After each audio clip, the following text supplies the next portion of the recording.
Alright, we're back. Let's get into this. Trying to make the funds, of course.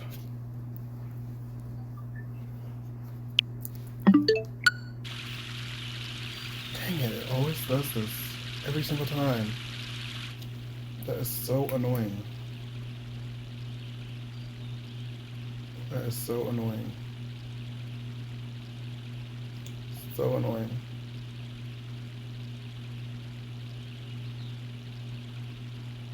Like, I cannot tell you.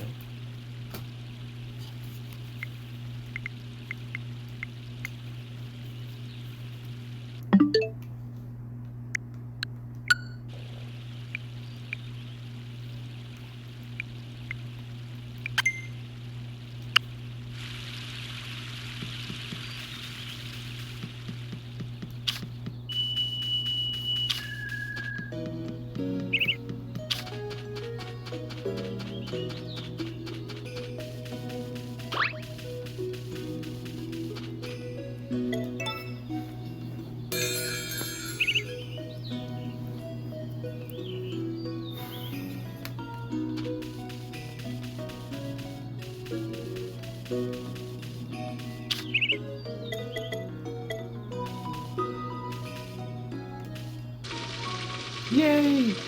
She let us milk her!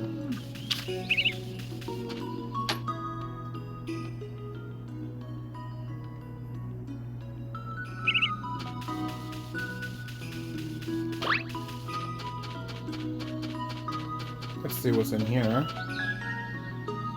Profilets, profilets, profilets, profilets, profilets, profilets.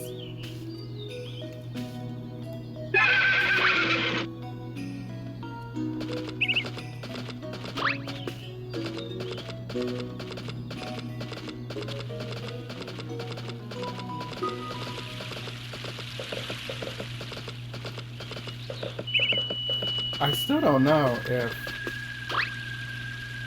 I can propose to Matthew or if I need another heart. Autumn's almost over. We're gonna need to buy some profitable crops.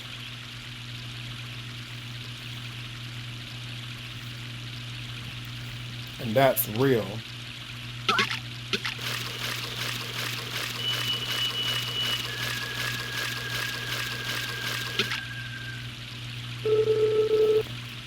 Okay, not bad. Finally catching some big fish. You know what I mean? It's about time. Because we need big money.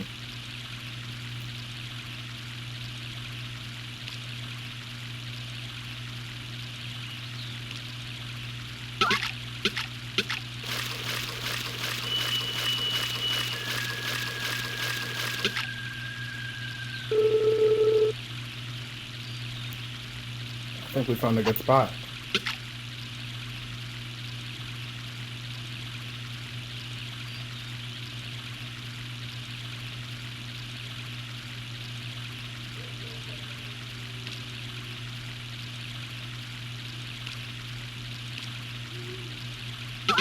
Another huge fish, maybe?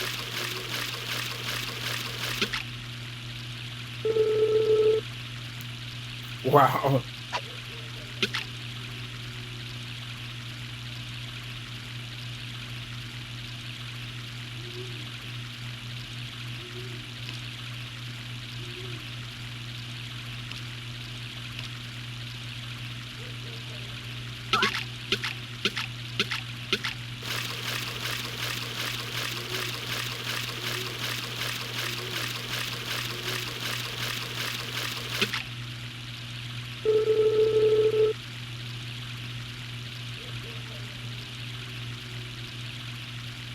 Dang, that's a big old fish.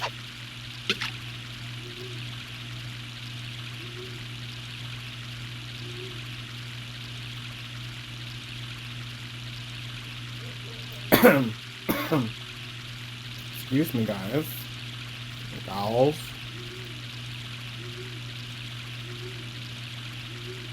I'm like, is it stuck or something? Is the game froze, y'all? Like, why is this fish not biting? Let's reset. That was weird. That was weird. I've never seen it do that before. How are y'all doing today? How are y'all doing? How are y'all doing in this world? How are y'all doing in this world?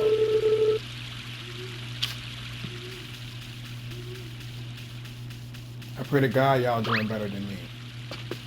Specifically when it comes to God. I hope y'all are doing better.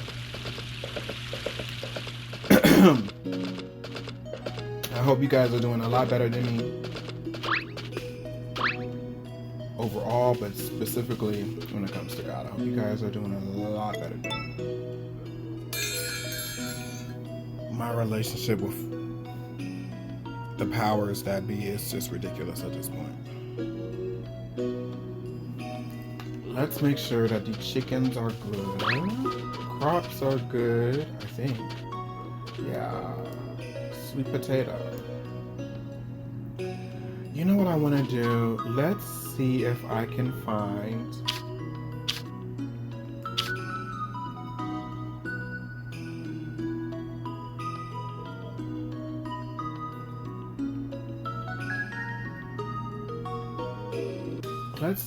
There we go. Requests.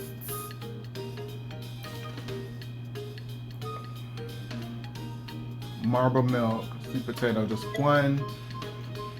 She wants sweet potato soup. I'm waiting on these sweet potatoes.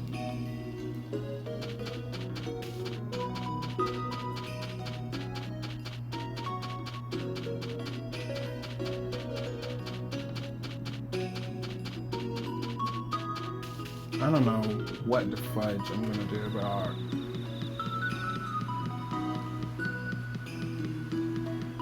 Doesn't feel like anything's working out. I love this part of the game. Like, it's so pretty here. I would literally freaking live here.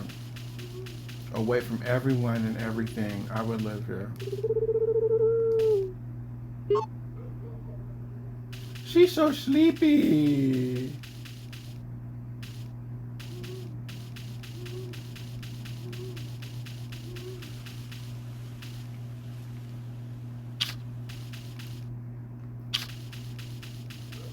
I'm gonna give him some fish because I know he likes this shit.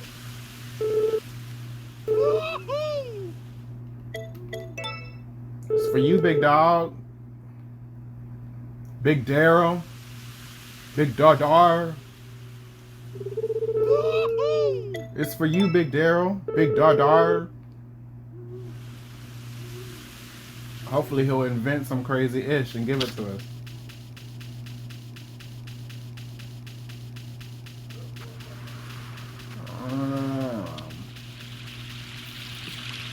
What should we do? What should we do? Chat. Chat. Alright, let's see if we can get a big, huge fish. Tomorrow, after she wakes up, we're gonna come right back here and dig up some stuff. Make some extra bucks. We need all the gold this valley can offer. We need to get a star cow. We need to start a breeding program. I'm curious if a star bull mating with my regular cow would have a marble cow or some other type of cow. Oh, we did get lucky. We got huge. Let's let her go to sleep because she's so tired. It don't make no sense. They up the graphics. Like, that's so pretty.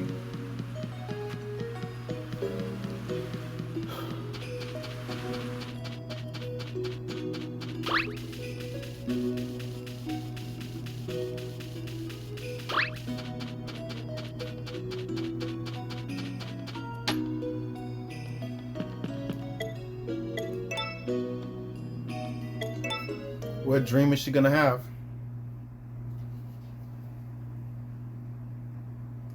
Pretty meager dream.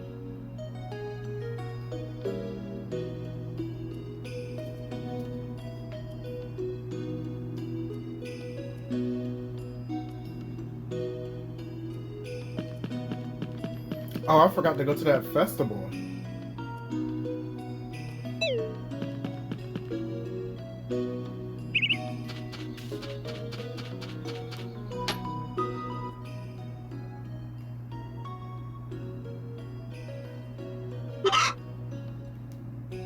Rocco here.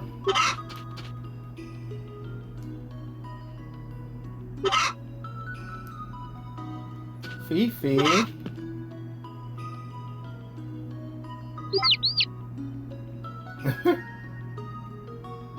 11.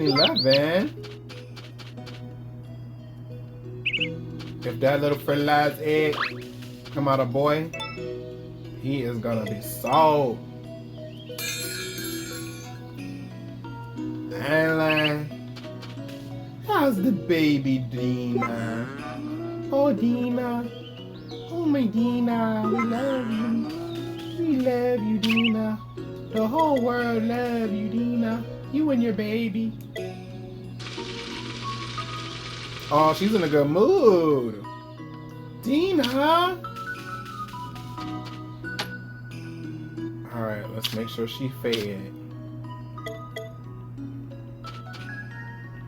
Definitely gotta order some more feed.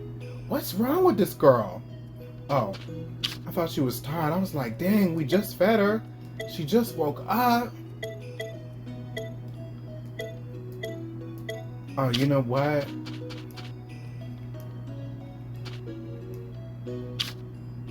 Okay, I was about to say, I think we out because I haven't cut the grass.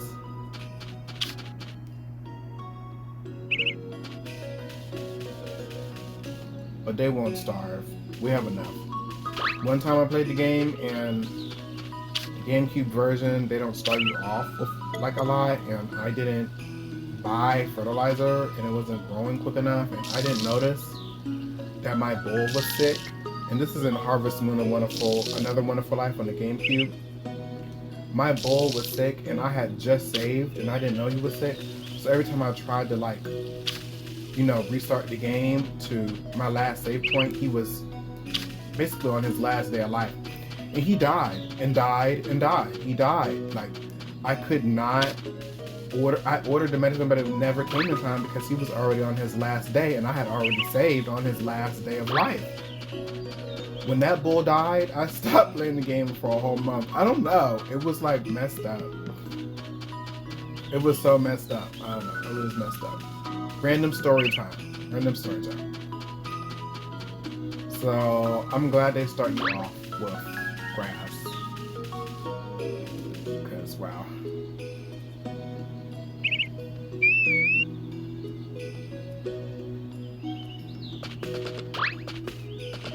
Let's go dig.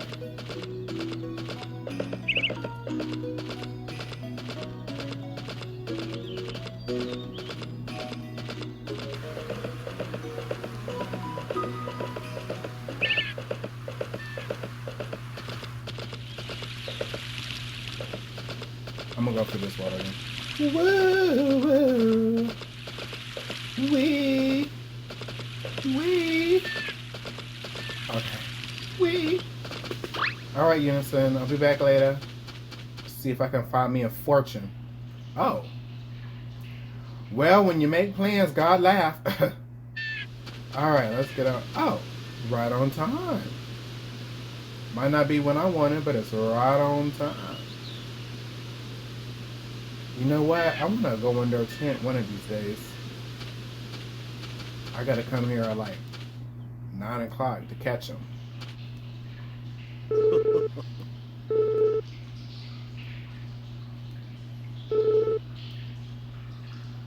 I'm here to dig, sir. What business have you here?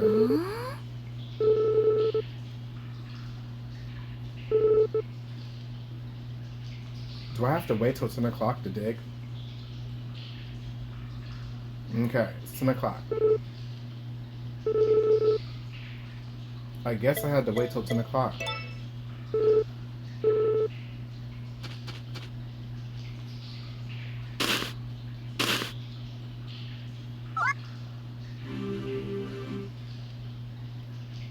Nice.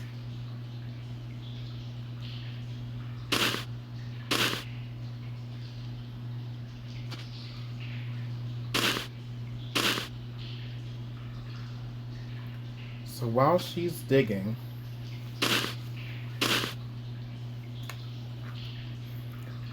I'd like to talk about a hell-like experience I had. I'm trying to remember. This hell-like experience, I really wasn't doing anything. And then I was thinking hard. I know that. I know I was thinking really hard. And that's a weird thing because it's like if I don't think sometimes, but visualize, I'll go off somewhere. And then if I don't think, I might have an out-of-body experience. But then this time I was thinking really real hard to myself. But I feel like I was thinking like negative. I might have been thinking negativity. Oh no, that was a different experience where I was thinking negative and then I saw the love escape. I'll talk about that next. That'll be a good reality. That'll be a good balance. So, in this experience though, the hell-like experience, I just found myself out of the body, on a ledge, sort of on a cliff face, but on a jolted, jagged ledge. And I'm overlooking this hexagonal lava field. So each hexagon, you know, was part of this lava field. And basically it was like glass. It looked like it wasn't like, it was molten lava, but it wasn't like boiling, bubbling up, explosions, you know. It was just a hexagonal lava field. And on top of this field, marching through this field, were these at least 100 skeletons. Short, big head, you know, black socket, no eyes, no mouth, no flesh. Just these dozens and dozens of skeletons marching all in the same direction. No one looking left, right, up, or down. Just marching across this hexagonal lava field. So I'm looking at this and I'm not thinking anything. I'm just watching. I'm observing it. And I didn't hear any sounds. I didn't hear any retching or, you know, gnawing of the teeth or anything like that. But it felt like when I was completely done with this phase, I was just sort of like not over it, but I had come to see something. Come to maybe observe something. When I had learned what I wanted to learn, seen what I wanted to see, observed what I wanted to observe, I left. From my perspective, it was washed away in white light. And I didn't feel fear. Didn't feel fear. There was one time, well, there's been a couple times, but there was one time I felt fear where I was staring at this golden city, beautiful city. Might have been a dirty bomb that went off, but some type of nuclear device went off. And afterwards, I guess there was this devastation. And the people were laying in ditches. All of them. How is she sleepy? How is she sleepy? But the people were laying in ditches. Kind of like this dirt hole. They were laying in ditches though. With their hands stretched out. And if you could walk in this world, if you could walk, you were rich. And these people weren't begging for just food, water, shelter, or whatever. They were just begging, period. And so that scene of these humans, hands outstretched, moaning and, you know, begging for anything. And, you know, I'm walking on the road that's, you know, slightly above them. They're on each side of the road.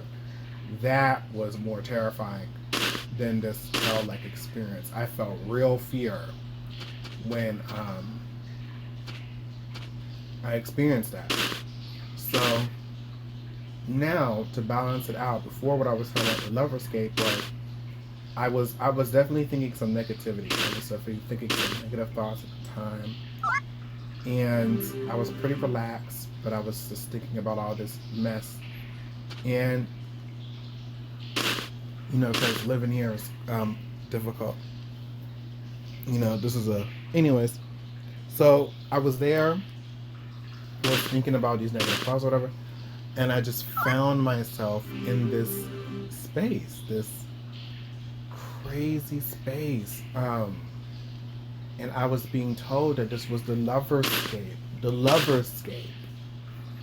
Like, this is where lovers go after they leave the earth on their way to God, and they go to the loverscape to spend more time together. Like, it's like, you know, I feel like especially if they had a traumatic ending, not just to their relationship, but to their lives.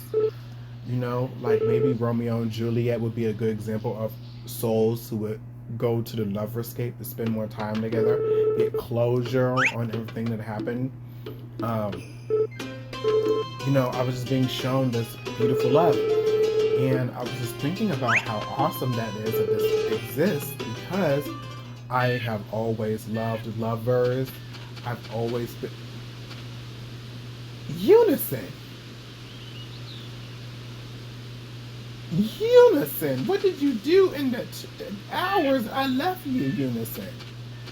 This daggone horse done got so dirty, dog. Look at how dirty my horse is. Big dog. Oh, big stretch, Unison. Okay, let's clean Unison up first. What? Wow. Look at filthy he was. Unison. Alright. So anyways, like I was saying.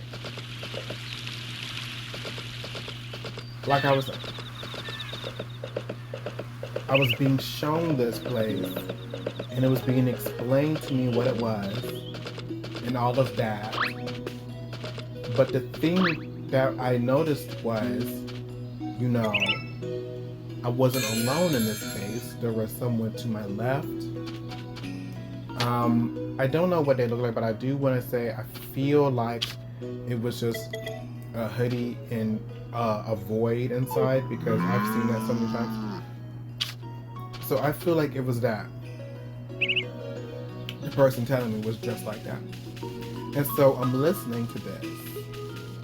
And then I'm thinking, because I'm feeling really good.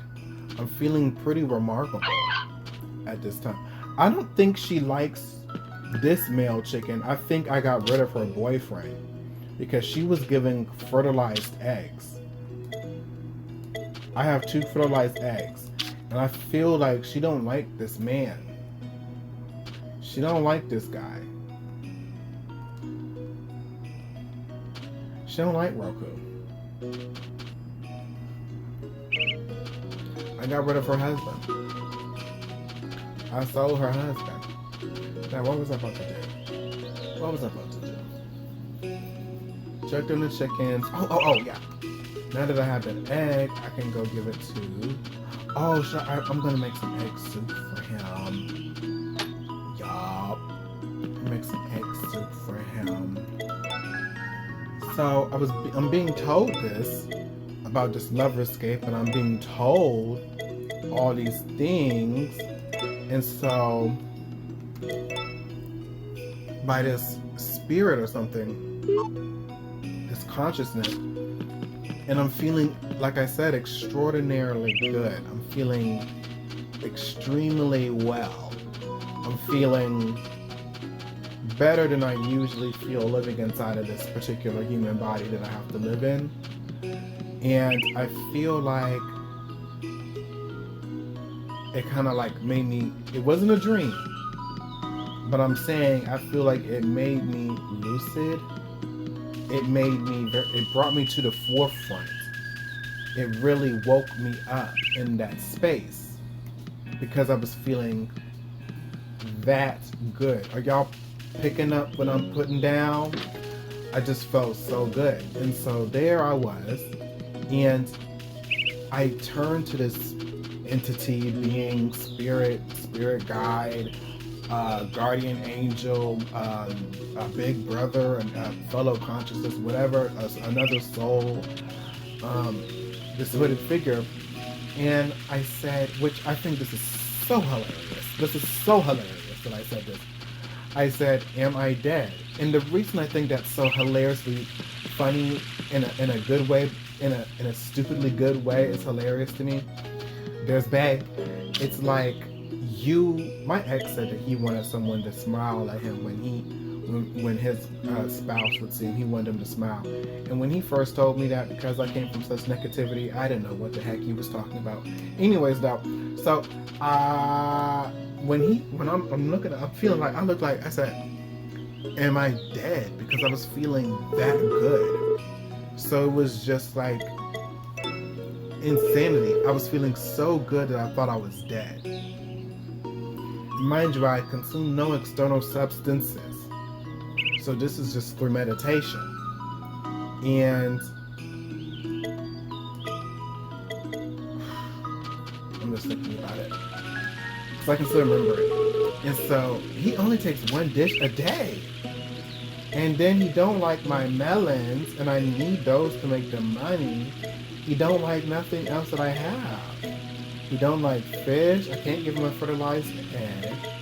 I can't give him the milk because we need the cash for the star cow. At the end of the day, it don't matter, because I think we can propose already, but I'm not sure. I'm gonna see if we can get some milk real quick.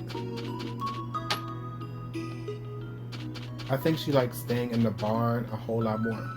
So anyways, the reason I think it's crazy silly is because how can I be dead if I'm asking if I'm dead?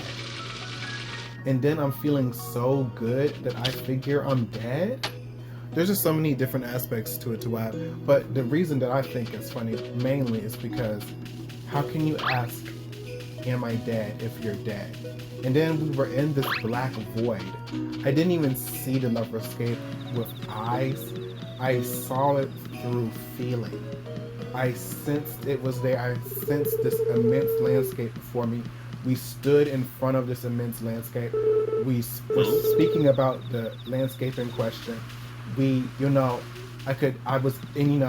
I felt so good. You could say maybe I was feeling the energy coming from the loverscape. You could say I was feeling the energy of being of the body. I was feeling the energy of God or the creator of source or something, one or the other or both or whatever, all of the above. I was just there with this entity, and I'm gonna see if we can marry him. I'm gonna Google that, and I just don't know. I don't know why I asked, but I mean I know why I asked. But I just think it's funny. So, anyways, I said, "Am I dead?" And he didn't have to answer because I guess the question of it, even though I wasn't in necessarily fear, I was in questioning. Because I was serious. I felt that good that I thought that I was dead. So, as if I answered myself, I just opened my eyes because I was just in meditation. I wasn't asleep. I wasn't drunk, blacked out. I was just meditating.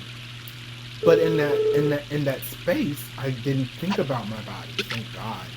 Anyways, I didn't think about my body. I didn't think about my life down here, where we suffer, and bad things happen all the time. Sometimes, in threes and stuff. So, and peace can be still. But anyway, I literally opened up my eyes, and what I saw was this sort of course it wasn't moon-sized, but I want to say it was moon-sized in my room. So you could say it was about a circle the size of the wall.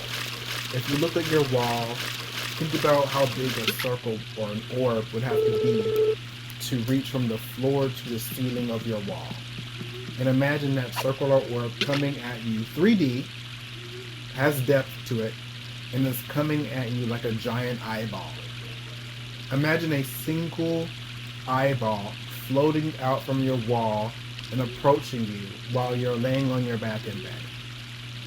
And you just had this out-of-body experience, and now there's this vaporous, white, whiffy, smoky, whispery, wispy, gray, orb, circle, smoke, orb, non-plane, soul thing. Basically, a ginormous single eye floating toward you. A consciousness. And I threw myself back. Like my body, I threw myself back. Because I was in awe. I was in awe. Oh yeah, I was in awe. Because the experience of it is what is going to mess you up. In a good way. Well, it's going to mess you up. Because, you see, I thought it was funny. I laughed. I thought that was so funny. Because it surprised me, it shocked me. The experience did. But also the experience of the loverscape is what shocked me. But this experience of seeing a soul in my room, directly in front of my face. This was not something you could just look to the right or the left. It was there. You couldn't ignore it. So the only thing I could do is, I feel like the body just completely shut it off. Shut it out. Shut it out and shut it down. It happened so quickly I didn't even have time to get scared. The body just reacted. And another thing I want to bring up that I just thought about, and I do believe this is my first time saying this, but I just wonder if that energy, that frequency of rising when I was viewing the loverscape, if that energy was sort of left over in me, and that's why, or my frequency was raised high enough at that time. Oh, that's a pretty dream. I don't think she's ever had that dream before. But I feel like maybe that frequency might have, that rising might have played a part in me being able to detect or see and experience that orb in my room. Now, I will say this. I can't go into too many details about this one, okay? But during an interesting meditative state, I was recording myself in a meditative state, and I did get 2 orbs, 2 to 3 orbs, 2 to 3 non-polaris, what I believe to be non-polaris, flying through my room. And I'm for real. I have also received video. Oh my gosh. OMG, guys. Dina. OMG. Our first calf is on the way. I would say 3 to 5 days. I haven't played this game in Harvest Moon, Another Wonderful Life on the GameCube. We still have about a week before she gives birth. But you guys, we are about to have a baby. Oh, I think we should name the baby DJ. I want the baby to be named Dina Jr. Oh, Dina. Your baby, Dina. Yep. Because it's the first cow to give birth on the farm, so they're going to show me how to do the isolation thing. Oh, Dina.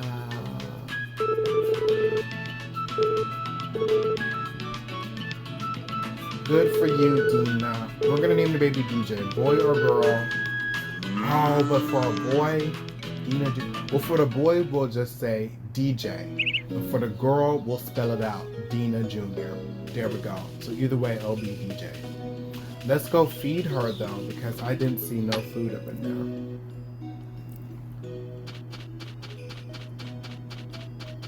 Alright, so what part was... Yes, so I really feel like being in that space and feeling that energy, the feel good that I was feeling was me rising, I believe. And I believe that that's what allowed me to even be able to see the spirit. But to see the spirit. But also I could say this as a contradiction but also I feel like it's just whatever they want to do because they be in charge of their own minds and consciousness and stuff. There was another time where I was feeling so down and out. I was feeling so down and out that I was laying in bed once again, I was more than just thinking. I was $500. I was just feeling this way. I was feeling this downing way. And dang, that's basically what I just sold my chicken for. Farm life ain't no joke. Oh, no.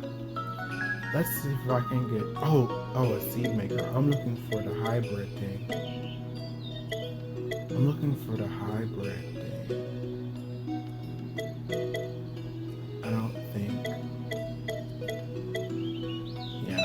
I don't think he's offered it to me yet. But anyways, I was feeling so down and out that I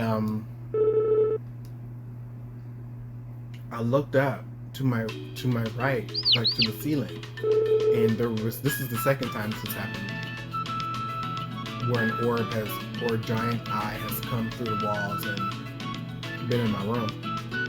Which the Bible says I will come to you in your room. But is it a boy or girl? Boy or girl? Wait, what did they say? I didn't even read it. I clicked through. What is it, a boy or a girl, y'all? Fudge. Oh my gosh, I don't know if it's a boy or a girl. I don't know. We're just gonna have to name it Fudge because I was talking and stuff.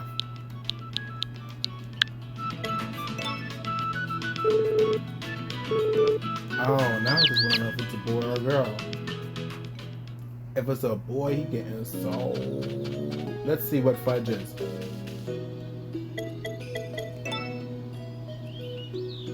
A boy. A boy.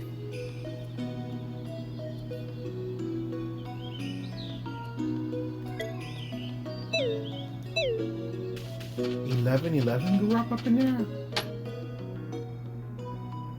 Oh, 11 grew up. This is Roku. I need at least one. But yeah.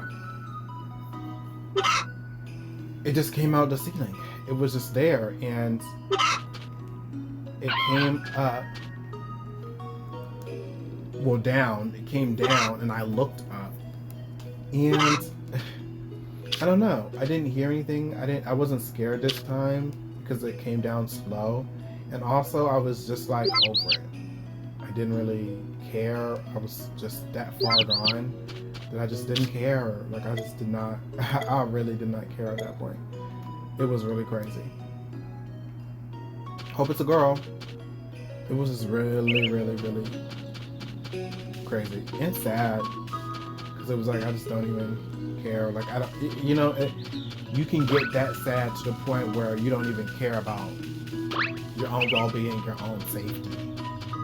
You know, I've seen that. I've seen people in my life, like, I saw a guy